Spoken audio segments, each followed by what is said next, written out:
আসসালামু আলাইকুম। আমি আজকে হালিম রান্না করে দেখাবো আমার ভিউজদের জন্য। এটা আমি রাঁধুনির হালিম ১ প্যাকেট নিছি।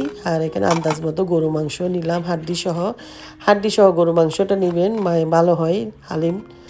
ওই জন্য এটাই নিলাম আমি। এখন আমি ডালটা প্রথমে আমি সিদ্ধ করে রাখছি। এখন আমি তেল দিয়ে ডালটা যদি দেখাতে যাই, আমি সিদ্ধ করতে তো অনেক লং ভিডিও হয়ে যাবে। ওই জন্য আমি কিভাবে এটা ডালটা সিদ্ধ করছি ওইটাই আপনাদেরকে রেসিপি দিব। আমি আমার রেগুলার মশলা দিয়ে আমি ডালটা সিদ্ধ করছি।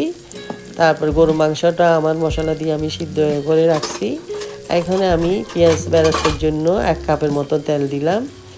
একটা হালিমের মধ্যে তেলটা একটু বেশি করে দিতে হয়, না হলে মানে হালিমের কালারটা আসে না, সুন্দর একটা কালার আসে না। ওই জন্য তেলটা দিলাম একটা, আমি 1 কাপের মতন তেল দিছি এখানে। তারপরে এখানে আমি 1 বাটি পেঁয়াজ বেরেস্তা করব। পেঁয়াজের সাথে আমি রসুন দিছি কয়েক টুকরা। তারপর এখানে আমি ডালের সাথে একটু আদা রসুন বাটা দিচ্ছি 1 চামচের মতো। আগে যখন আমি ডালটা সিদ্ধ করছিলাম তখন আমি পেঁয়াজ, আদা, রসুন বাটা, কাঁচামরিচ সব ব্লেন্ড করে দিছিলাম। ওইটা দিছি, মানে তখন আমি ডালটা সিদ্ধ করেছিলাম। এখন আমি এখানে দেখাচ্ছি তেল দিয়ে তেলের বেরেস্তাটা কীভাবে আমি দিই, ওইটাই দেখাবো। আপনারা কেমন আছেন?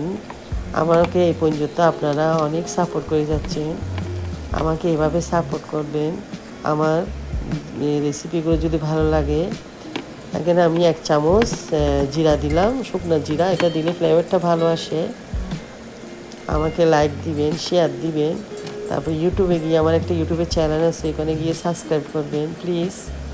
এখন আমার বেরেস্তাটা হয়ে গেছে। এখন একটা ডালটা একটু আমি আরেকটু রান্না করব, বেশি ঘন করব না, কেন এখন যখন ডালটা রান্না শেষ হয়ে যায় তখন একটু মানে বেশি ঘন করলে ডালটা তখন তকতক হয়ে যায়। ওই জন্য ওই সিস্টেমটা আমি করব না, একটু মানে পাতলা রাখবো, যেন খাওয়ার সময় ডালটা যেন মানে একটু হয় কি তিননিসটা ভালো হয়। আমি এখান থেকে 2 চামচ ভিনেগার দিচ্ছি, মানে একটু স্বাদের জন্য। আপনারা যদি ভালো না লাগে এটা স্কিপ করতে পারেন। আমি দিই 2 চামচের মতন ভিনেগার। লেবু রসটাও ইউজ করতে পারেন। তো লেবু রসটা আমি খাওয়ার সময় ইউজ করি। এখন আমি পেঁয়াজ বেরেস্তাটা দিয়ে দিচ্ছি, মিক্স করে ফেলতেছি। এখন আমার রান্নাটা প্রায় শেষ, হালিম রান্না।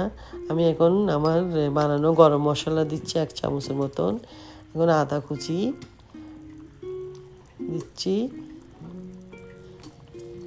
তারপর ধনিয়া পাতা, পুদিনা পাতা, ওগুলো সব মিক্স করে আমি সবগুলো হালিমের মধ্যে মিক্স করে দেখুন দিয়ে দিচ্ছি সবগুলো।